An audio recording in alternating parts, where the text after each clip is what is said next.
Hello cactus and succulent lovers, and welcome to my latest video. In this video I would like to do some grafting. I have got here a number of small seedlings. So these ones are Astrophytum Asterias. They've been growing for some months. They've not done very much over the winter. It's perhaps been a little bit cold, but I have quite a lot of them, so I want to graft some of those. I also have some Echinocactus Platyacanthus seedlings. Again, they're quite small, but they've been growing slowly and steadily. Now these should be large barrel cacti when they're fully grown. And the other thing I have is this is, I believe, a Mammillaria Gracilis Arizona snowcap variant. This was a freebie that came with another cactus that I bought. Didn't really know what it was, but that's what people reckoned it was when I posted a picture on the internet. So as you can see, it's got lots and lots of little pups at the side. So I'm going to take one of those, cut it and attach it to a scion. Attach it to a rootstock. Try and get it to grow a bit quicker and see what happens. So my rootstock, I have here some Trichocereus Pachanoi. I've got 6 fine specimens here that I've been growing outside. They've been watered recently, they're well hydrated, they're in active growth. And I've also got these 2 Myrtillocactus Geometrizans. Again, they're growing quite well. I've been told that in order to have a successful graft, you really need both the scion and the stock to be in active growth. So hopefully now we've got warm enough weather, these will be warm enough to do that. So what I'm going to do is I will video grafting one of the plants, and then I'll stop the camera and I'll do the others off camera and show you the result. So before I do anything else, I've got some isopropyl alcohol here. I'm just going to rub my hands to keep them clean. And I've also got a knife here. So I've got a large cutting knife which I need to cut the rootstocks. And then I've got also a small blade. I did have a small blade, it seems to have disappeared. Oh, there it is. We'll sterilise that as well. That will be used to cut the scion, because obviously the scions are quite small. So I'll just give those a good old wipe before we do anything else. So without any further ado, I will cut the first rootstock. Now, I want to be able to reuse the top of these to reroot them and again use them as stock in the future. So I'm going to cut maybe leave a couple of inches there. It's actually quite fat, so I can probably cut a little bit lower. So let's cut about there, I think. And there we can see it's very well hydrated. So that's now going to be left for a couple of weeks to dry before putting it in soil. And I'm going to bevel the edges like I usually do. Cut that down there. So this Myrtillocactus has been growing steadily over the last year or so. That's probably okay there. In fact, there's a little bit. There's the thing there. I wanted to get it to a decent size and again into active growth before using it as rootstock. So for the first one of these, I'm going to get one of these Astrophytum Asterias seedlings. I have a good selection here. Which one am I going to go for?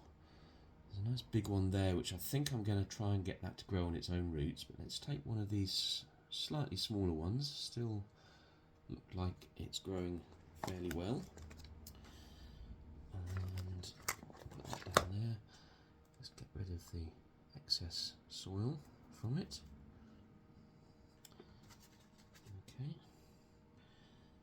Now, I can see if I can get this in front of the camera. So I'm going to cut it fairly low down, like so. And there we go. Now the other thing I also do is I want to cut fresh top from this. There we go. And I should be able to just place that on there, like so. That's the first one. Oops, there's a little bit of dirt on there, but that's not on the fresh surface, so that should be okay. Now I need a way of holding this down. So for this one, I'm going to use this tape.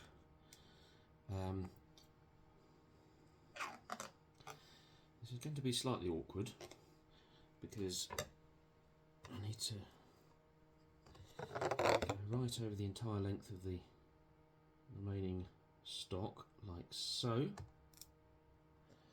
There we go, that should hold that down. And again, oops, this is the bit I'm not very good at. That round there. And one last loop round there. Okay. I think that's it's not very secure there. And what I'm going to do is put another loop round here to try and hold this down on that side.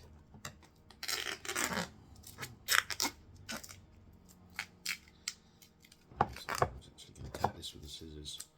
There we go. So I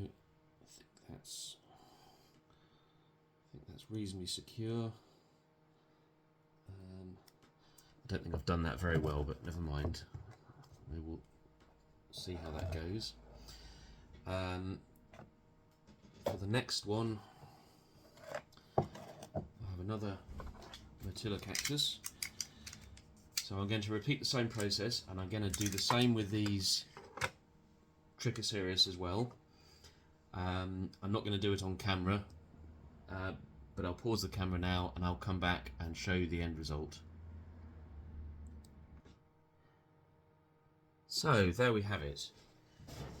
Now, with the Trichocereus grafts, what I've been using to support the scion is these bits of stocking. Now these sort of clip onto the spines fairly easily, which seems to be quite a good way of holding it down. But that doesn't work with the Myrtillocactus. So the first one, which I did on camera, I used grafting tape. Not sure I've done a very good job of that. The second one, there's no actual downward pressure here. I'm just hoping that it's going to adhere okay, and I've put a plastic cup over it to provide a sort of humid environment. Now for the base of the little pup from the Mammillaria Gracilis, I've done a butt graft on Pereskiopsis just to see what will happen. I've got loads of Pereskiopsis. I can spare it. It doesn't really matter if it doesn't work. It's worth a try.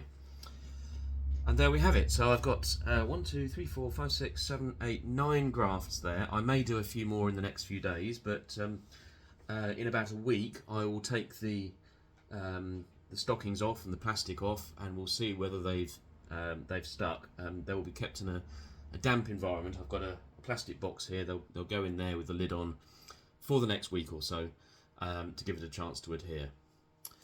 So thank you very much for watching. Do subscribe to my channel and hit the like button, and I'll see you in the next video. Happy cactusing, everybody.